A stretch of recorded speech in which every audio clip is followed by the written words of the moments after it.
Hi, I'm Taylor Schabusiness, and I'm a very hardworking, dedicated individual that's broke and really needs money to help get that school on. So if you could please donate to this GoFundMe page, it'd be greatly appreciated. Thank you. Swole? What does that mean? Do you know?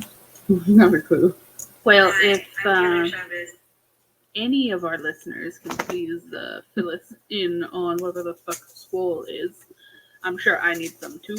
Okay, wait, I don't want to talk about that unless I know what it is. But honestly, so far, relating to her, I also am a hardworking girl who's broke.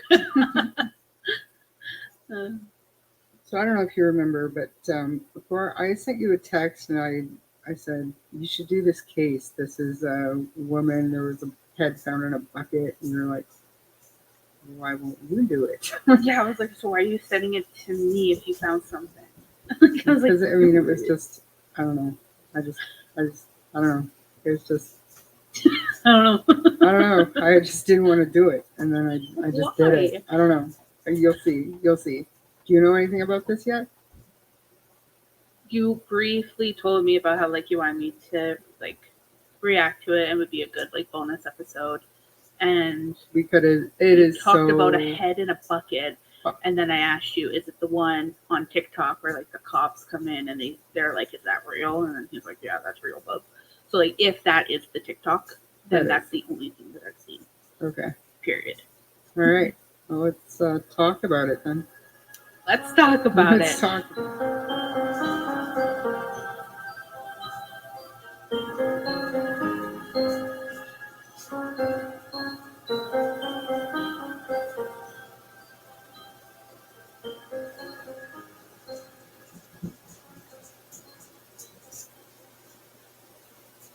Green Bay, Wisconsin is a city where the Fox River empties into the Green Bay, which is an inlet of Lake Michigan.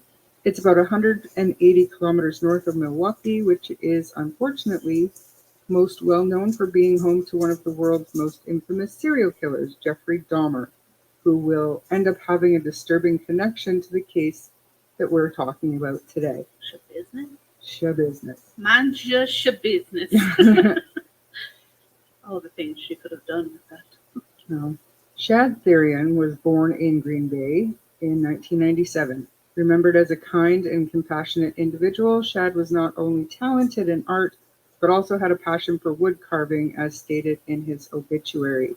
Shad had been a Howard Suminko School District and Bayport High School student from 2010 to 2015. His parents are Tara and Michael. Shad's mom said that he'd worked with his father and grandfather at their family business and enjoyed camping, games, and spending time with his family. He was a very kind and compassionate person who often thought of others before himself. He was a decent human being. The only time he faced any legal trouble was when he was arrested in 2021 for disorderly conduct and resisting an officer. There's no information about that. I mean, I think that I'm sure he was more than just a decent human. We all make mistakes. We all get arrested. Right. Okay. Fair. We do. Keep it moving. Taylor Schabusiness was born Taylor Denise Coronado on November 11th, 1997. She also grew up in Green Bay and attended Preble and Bayport High School. She married Warren Schabusiness in 2017, and the two had a son in 2021. Warren reportedly was a drug abuser and introduced Taylor to meth, crack, and other drugs. According to her Facebook profile, she worked as a cashier at Walmart. She enjoyed listening to music, watching horror movies, and reading books. She also had an interest in true crime and claimed to be a, quote, fan of Jeffrey Dahmer. I don't know that we need to go into who Jeffrey Dahmer is. No. Some of our listeners would have listened to my original recording of this episode, which was complete trash because of editing. I get it, but anyways, moving on. Just really quickly, in case we don't know, Jeffrey Dahmer killed and cannibalized at least 17 young men and boys in Milwaukee. between 1978 and 1991. Probably at some point do an episode on Jeffrey Dahmer. But anyways, that's the long and short of it. Jeffrey was actually murdered while serving his prison sentence in 1994. Taylor had a history of mental issues and substance abuse. She'd been receiving treatment for bipolar disorder since she was in the 7th grade. She was always forgetting or straight up refusing to stay on her medication. And for anyone who has mental health issues, that can be so detrimental to the effectiveness of the medication. Well, fully. I felt like grade 7 already. Yeah. So what would that put her at, like 13 or something? So she also had a previous criminal record, including a recent conviction for fleeing, eluding, and obstructing a police officer. She had been sentenced to 3 months in jail on January 4th with work release privileges, and that was according to online court records. How old was this woman? Like, how old was she? No. Like, was she born around the same time as Yeah, they went to school Chad? together. Yeah. They went to school together, so Yeah. she was born in 1997. Why she looks so old? Do I look like that? Do I look like Yeah, she was born in 1997, and no, you don't look that old. I got baby face syndrome, I think. Important to note too, she wore a lot of makeup. Oh, A lot of makeup. word. In court, she looked even older, more haggard. Haggard. Haggard at 27. So I'm not sure if that means that she was out of jail on work release at the time of this murder, or how she was being monitored. Honestly, I never went back to look to see that, and it didn't come up in trials, strangely enough. You She- had a chance and you blew it. That's probably how they were looking at it. yeah, Well, you blew it, right? yeah. I'm assuming she does that. But she was sentenced on January 4th, and she was put into a work release program, and this happened in February. So I mean, she still would have been on that work release program. So I don't know. Obviously, she wasn't being monitored nearly closely enough. But Nasty. Shad and Taylor had been friends since high school and were involved in a friends with benefits sexual relationship, according to Taylor's friends and family, and also the statements that she herself would give to investigators, specifically saying that her and Shad were buddies. Okay. So on February 21st, Taylor picked Shad up around 9:30 p.m. An unidentified friend and Shad got some drugs and went over to an Eastman Avenue apartment where Taylor had been living with a roommate, where all three of them smoked marijuana. Taylor and Shad smoked methamphetamine. Jesus. And then when her roommate left or went to bed, Taylor and Shad injected themselves with trazodone, which is an antidepressant. We don't write about that. I wonder why they're crazy. At some point, Taylor and Shad returned to Shad's mother's home using Taylor's roommate's minivan. When they got to his mother's house, they went down into the basement, and about 5 minutes after they went downstairs, Shad got out 2 metal silver chains. One he put around his own neck, and the other one he gave to her. Taylor told police that the chains were like the dog choke collars. She said strangulation had been part of their sex acts in the past. So Shad laid face down on the bed, and Taylor said she went crazy and began to choke him with the chain, and she didn't stop even though he was coughing up blood and his face turned purple. So she admitted. She never denied anything. But, like, is she saying that she went crazy because of the drugs? No, she never blamed it on the drugs. She just said she went crazy. Yeah, and during the police interview, she was like, I knew he couldn't breathe, and I thought maybe I'd gone too far, and I was like, well, fuck, what do I do? So I pulled harder, and she was sitting on him, so that all of the struggling just made it worse for him.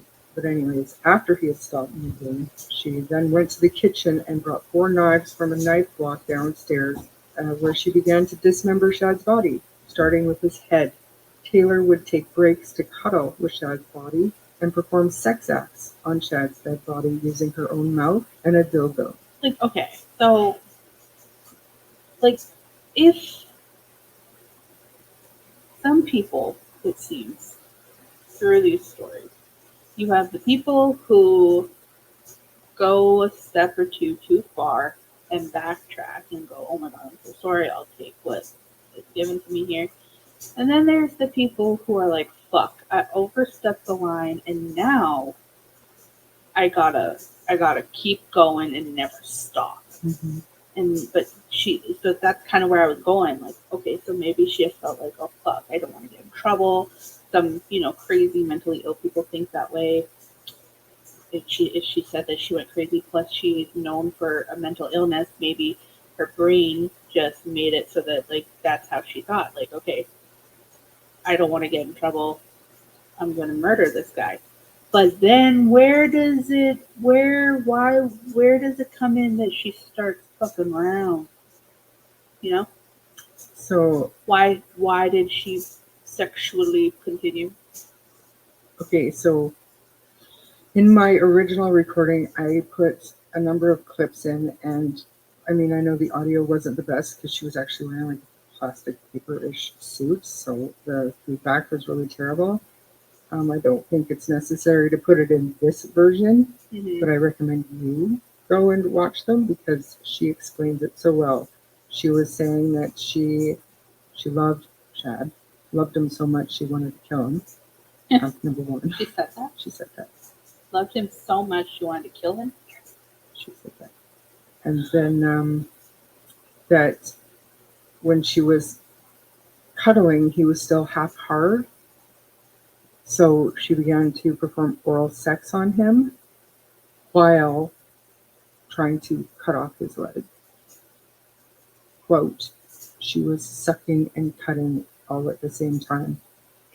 What the fuck? And she says it in her interrogation. What the fuck? She says it. Ew. She also sexually assaulted Chad. And she says all of this. So she was using his body to grind on for her own pleasure. And she was using the dildo on Chad's body as well. His headless corpse. What the fuck is wrong with this girl? Do you think she was going for insanity? She tried. So that's what she was going for. No, not at the time. She was not. Well, if this is all true, how did she not get off on insanity? Because no normal person, straight thinking person would do that. It's fair enough. But when you're looking at not guilty by reason of insanity in a court of law, that person has to understand that, or can understand that what they're doing is wrong, or they don't understand that there are consequences to their actions. And none of that applied here. She knew what she was doing was wrong. She cut him up. She tried to take the body part. She tried to cover it up. I feel like she went these home and things showered. have changed a little bit. Because if you look at, like... It depends on where you're talking about too. Canada, much different than the United States. Ed Gein or whatever. Mm-hmm. And we said it in your Ed Gein. We said in your Ed Gein episode. That he shouldn't have been... That he spent the rest of his days in a mental institution. Whereas now... that standard is a little bit higher because they don't spend that much time. If you're truly mentally ill and that's what caused you to do that, once you're medicated, you don't have those inklings and desires anymore to perform those kinds of acts, right? You're medicated. But isn't there an option to be like imprisoned to like a mental health facility for life? No. Really? Yeah. That's what they need for people like that, in my opinion. And that's what they used to have in the days of Ed Gein. And he spent the rest of his life in prison, and that doesn't happen anymore. Yeah, it's because always if it's a possibility the that they're going to be let out. Yeah, if it's the same standard, they hide it because they know to some degree that other people will find it crazy, but to them it feels normal. Like if she thought what she was doing at the time was wrong and disgusting, she didn't think it was disgusting. She told the police that it excited her. She said, heck yeah, it excited me. You should check my panties. You know what? I think that some things just aren't meant to be understood. Yeah, for sure. And my brain doesn't like that, like, at all. But I'd like to hear what this lady has to say in like 10 years after being forced to take medications and shit. Mhm. So, I mean, she used buckets and Tupperware bins and a nearby shower to contain the blood as much as she could while she was dismembering Shad. And whose house is this from? Shad's mother's Where's upstairs sleeping. And this went on for a day and a half. So they got their, say they got to Shad's mom's house around midnight, 1 o'clock, and she spent, well, they messed around, whatever, and she ended up killing him. And she spent the next day and a half with his body doing stuff. I'm trying to dispose of it. Yeah. Well, how disposed of was the body? So she described using a bread knife to saw away at Shad and placing his organs and body parts inside of Walmart bags and then into backpacks, duffel bags, Tupperware containers, and a bucket. She said she'd planned to take all the body parts with her, but that she got lazy at some point and didn't. In fact, she would kind of fall asleep while like in the midst of this whole horrific thing. That's why it took so long, because she kept falling asleep and then she'd wake up and then continue where she left off. So at some point, Taylor cleaned up around the bed and the sheets and left. Left the house, Left the house. but left everything. Right. It was in the middle of the night. She went home to shower, but this is where later she'd be arrested. But um, it was normal for Shad to come to his mother's house on occasion in order to do laundry or get some food. And the night that he died, his mother, as well as her boyfriend, were woken up by the sound of the storm door slamming. So that was Taylor leaving, because later Shad's mom would say she heard the minivan actually start up and leave. So that's how they would get in and out of the basement. So like Yes. your mom didn't even see them all the time. Right. Right. It wasn't worrisome, they just thought that the door wasn't locked. So she got up to find out, okay, why did that door just close? What's going on? Realizing it was just Taylor leaving, no big deal. She went downstairs because she noticed the light was left on. Bottom of the staircase, there was a bucket with a towel over it. She lifted the towel to find her son's head. This is the part that's like, Yeah. like I can picture the basement because of Yeah. the body cam footage. Yeah.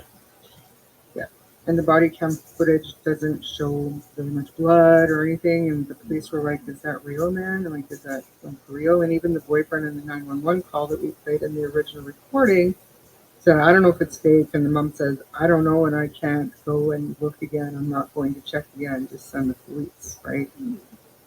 Obviously, it was real. It was his head, and his genitals were actually in that bucket as well. Well, yeah, I remember like I don't always watch like these long full videos on TikTok. I'll usually just scroll because I have the attention span of a toddler. Mm-hmm.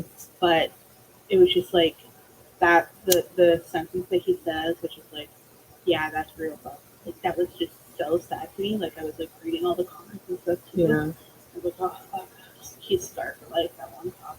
Yeah. The other one kind of got into okay, let's get this shit together mode. Yeah. Call for more officers to come to the scene. Say they're trained to respond.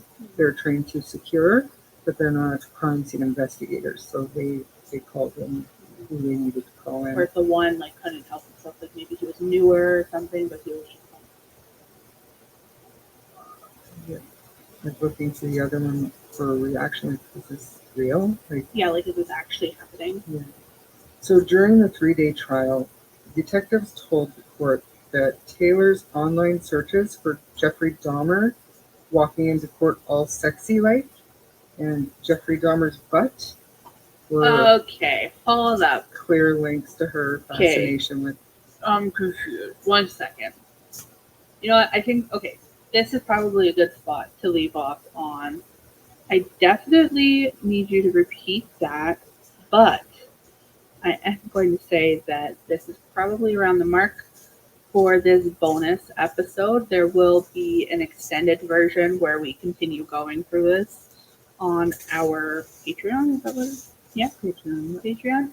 So if you guys want to listen to the rest of this freaking craziness, make sure you head over to our Patreon, which should be in our show notes, and subscribe. Support us. Support our show. That's right. Please. We love Enjoy the you. bonus content. Okay. No. Okay. Repeat.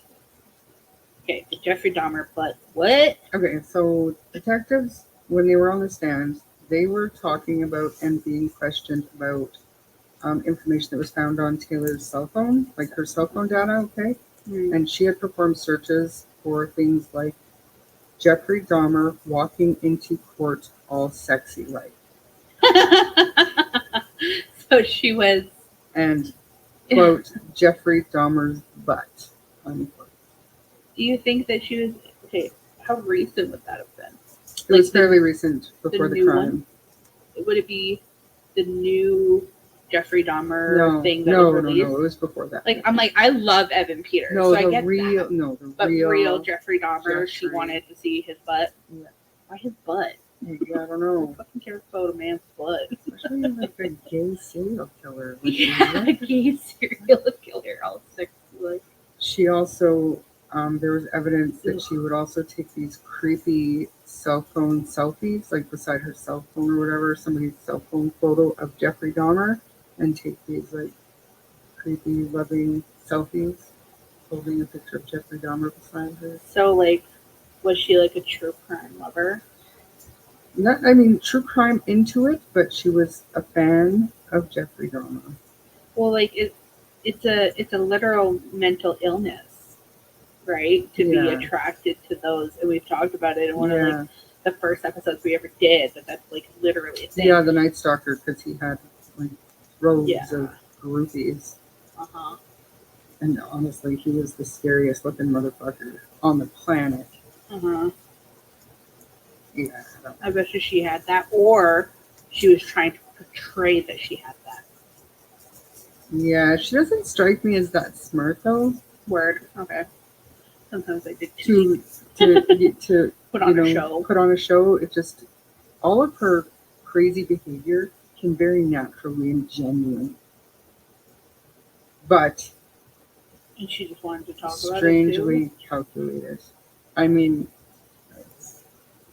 so, and I mean, the defense was trying to argue that the jury shouldn't see the evidence about Jeffrey Dahmer because it didn't have anything to do with the crime, but the judge ruled against them, saying that it directly relates to the crime because this is kind of what she did. She dismembered this boy's body.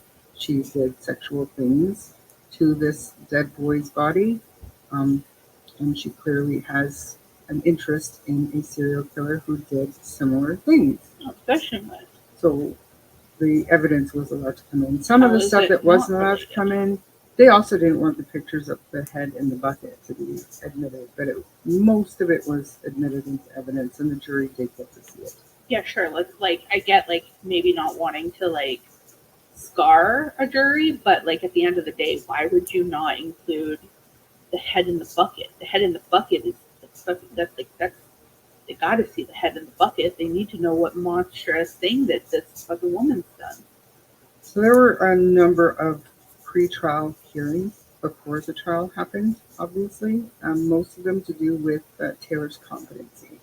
Her first lawyer was continually wanting to have new competency hearings and new mental health evaluations, and for the most part they were granted, and then finally the judge said, you just have this done.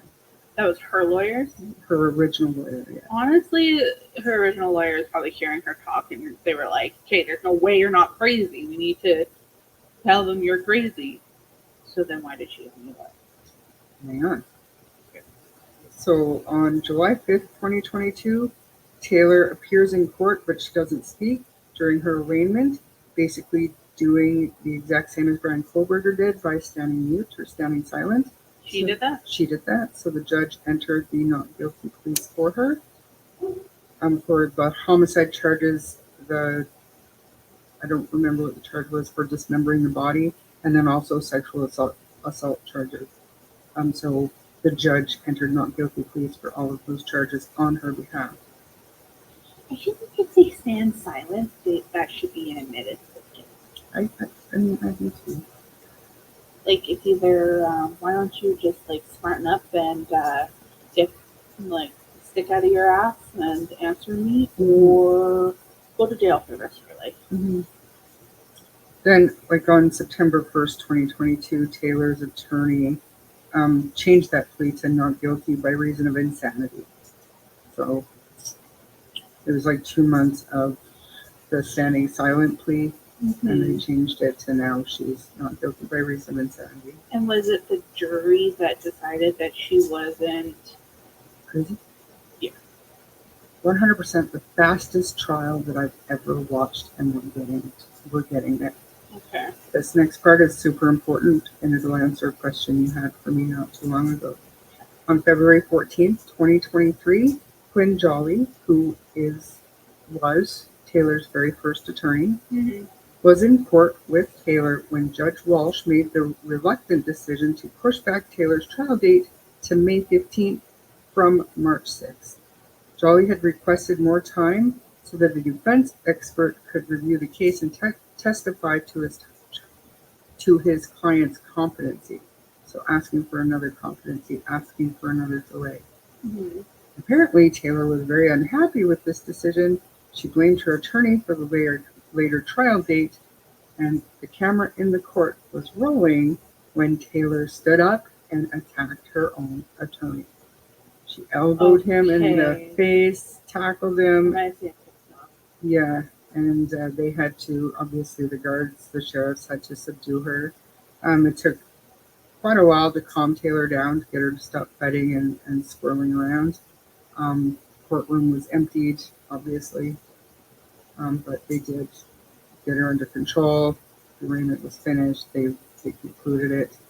But a crazy bitch, obviously. When order was called back to court, her lawyer let the judge know he intended on removing himself as her representation, and that's precisely what he did. I feel like I don't care what happens to her. That's not what I'm saying. Like, I don't even know what, like, I don't know if she's being put to death. I don't know if it's life in prison. I don't know any of that yet. Don't care. Would be totally supportive of either one. And I don't even think that being claimed to be guilty by insanity should mean that you're getting treated better, blah, blah, blah, blah, blah. But I just feel like this bitch is obviously insane. And even if that insane ruling came with a very similar or identical to just guilty because you're fucking guilty ruling, I feel like this bitch is obviously insane. I don't think that I could have been on that jury and not said, nope, you're not changing my mind. This bitch is guilty and she's crazy. I agree. So by March, she has a new lawyer, Frolic. What's his first name again? Is it Cullen? No, That's why I think Christopher. Ooh, it's a C. Christopher Frolic is her new lawyer. Obviously, he has to start all over with the competency hearings and this and that. And this is already in 2023. Trial was set for May. So then, because of all of this, and she's having more mental health evaluations for her new lawyer and his witnesses. He's obviously Got some catching up to do. got some catching up to do, but an evidentiary hearing was set for June 13th, 2023. So this is going to push the trial back even further. Which Taylor, and after the trial, this lawyer has been interviewed a number of times by news media. And we find out that he had a better rapport with her and he was able to build trust with her. So she didn't get angry with him for delaying as much as he could. She was being evaluated. He explained everything to her better than her first attorney did, I guess. And she seemed okay with his decision making and the delays. So Judge Walsh, on June 13, he rules on a number of motions. The judge allows most of the photos that police had taken, but not all of them. And those were at the crime scene. The judge denies a request to suppress statements that Taylor gave to police, like, you ought to check my panties, and I enjoyed it, and it excited me, and all that stuff. We kept that? Yeah. part of the interrogation video, right? Like, Yeah.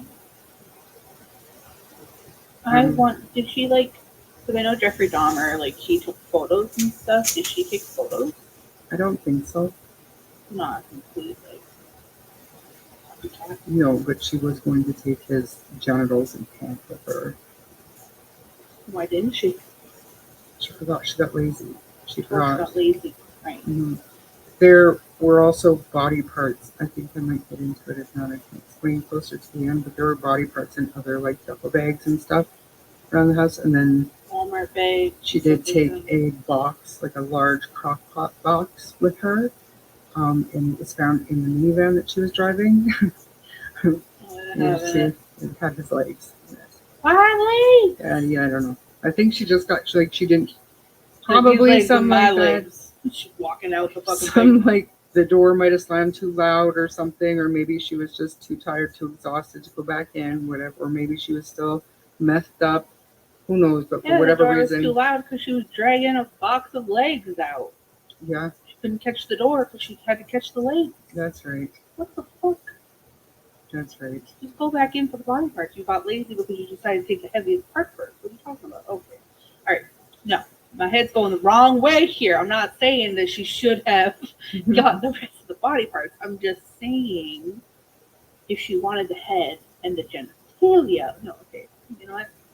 You would start with that, you would think. That's all I'm saying. I'm not saying that's what I But would the do, 'cause I bucket wouldn't was do left any of at the this. bottom of the stairs for a What was reason. Bucket. The bucket with the head and the genitalia So the bucket had genitalia in it too? in his head. In his head? Yeah, And his head. head. Was the head on top? Do we know? Yes, Like, did the the head was on mom- top. Yes, no, I was the like, mom. did the mom see No, she the didn't see that. genitalia? But they also found like his foot Uh-huh. inside his body cavity. Ass? So like she was playing and stuffed his foot, his severed foot, Where? like in his body cavity. What's his body cavity?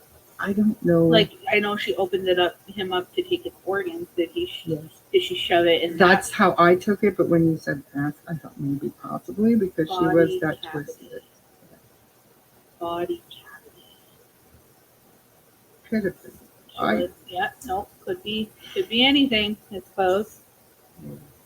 Why would she do that to the foot, dude? What was going on in her head? Not a lot yet. Way too much. So at that evidentiary hearing, like we said, the judge ruled on a bunch of stuff, and at the end of it, he denied a request for another psychological evaluation. So on July 5th, 2023, he turns around and grants permission to Taylor have a new competency exam, but he says he's not going to delay the trial past its scheduled July 24th start date.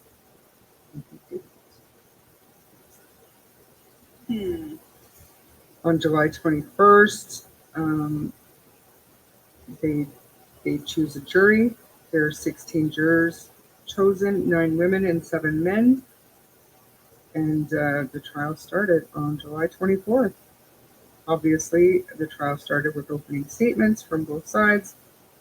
Shad's mom testified about how she discovered her son's severed head in a bucket in the basement. Oh, I bet you she was The rest of her life, I couldn't even imagine. Unless, you know what, maybe she likes drugs too. I hear that they help with that. Maybe now, but before. I mean, I can't say. I don't know. Well, no, I just, like, I feel like I've just never been, like, really exposed or around people, like, addicted to things like that. Mhm. So, like, to me, like, from the outside, where I'm, like, not educated in it at all, let me just fucking clarify that. To me, I'm like, oh, so if you are addicted to meth, are your parents also? Like, that's where my head goes. Yeah.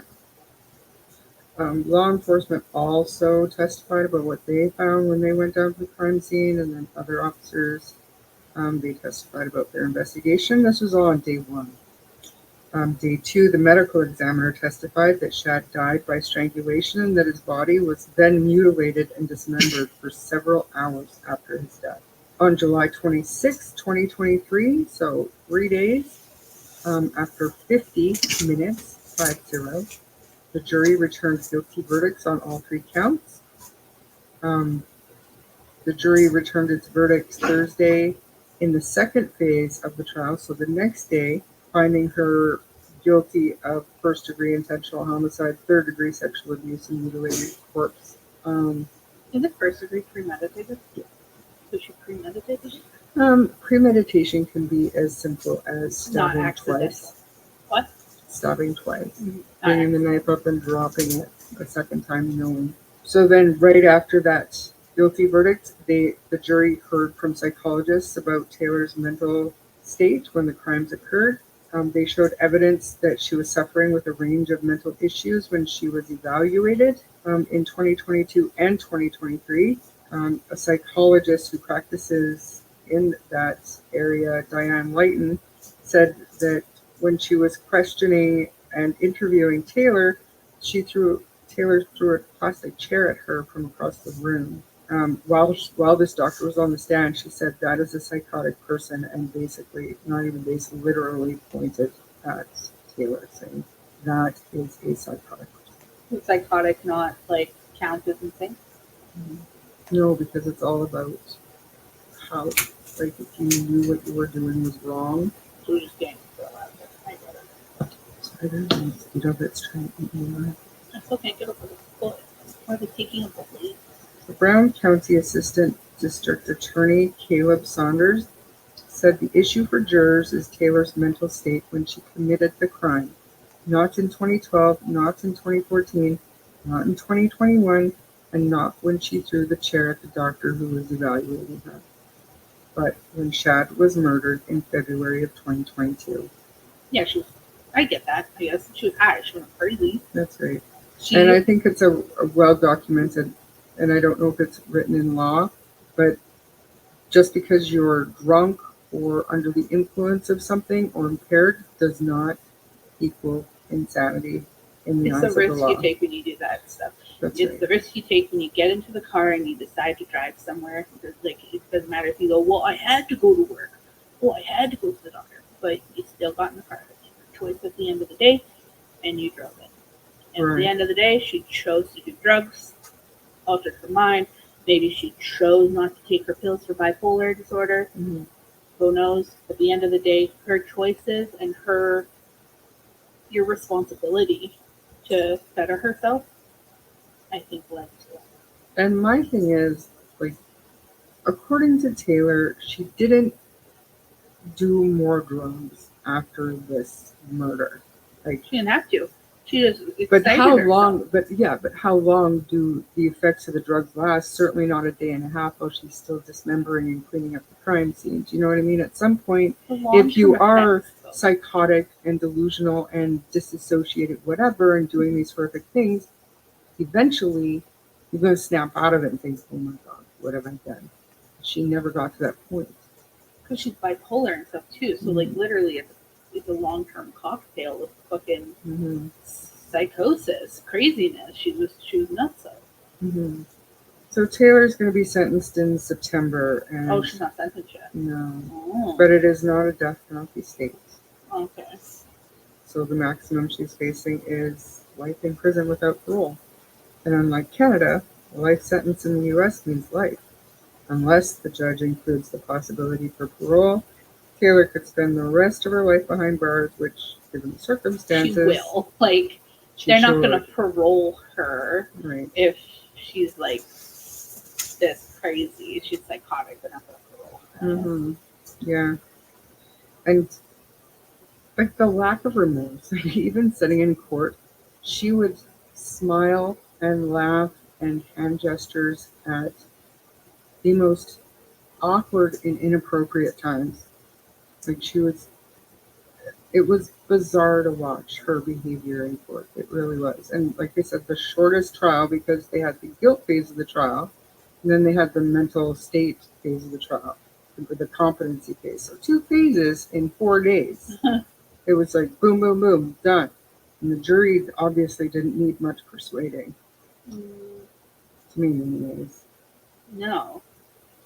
So, I don't know. It's just super disturbing. mhm. That is the story People of like that Shadbarian. exist, dude.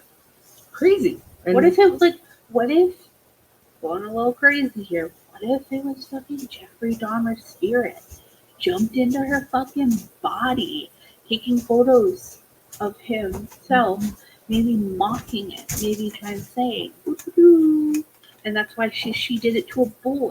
yeah, Jeffrey Dahmer, gay. I mean, I'm on board. I'm not too far off on my thinking with Brian Kohlberger and Ted Bundy. I'm sorry, I don't care what anybody thinks, but that man is reincarnated Ted Bundy. They're the same fucking person. So arrogant. There's a lot of weird shit going on. I'm talking about people's life. What? It's weird shit. It is. It is. It is. Well, I cannot wait to hear what she gets Yeah. in September. Yeah. Next month. Me too.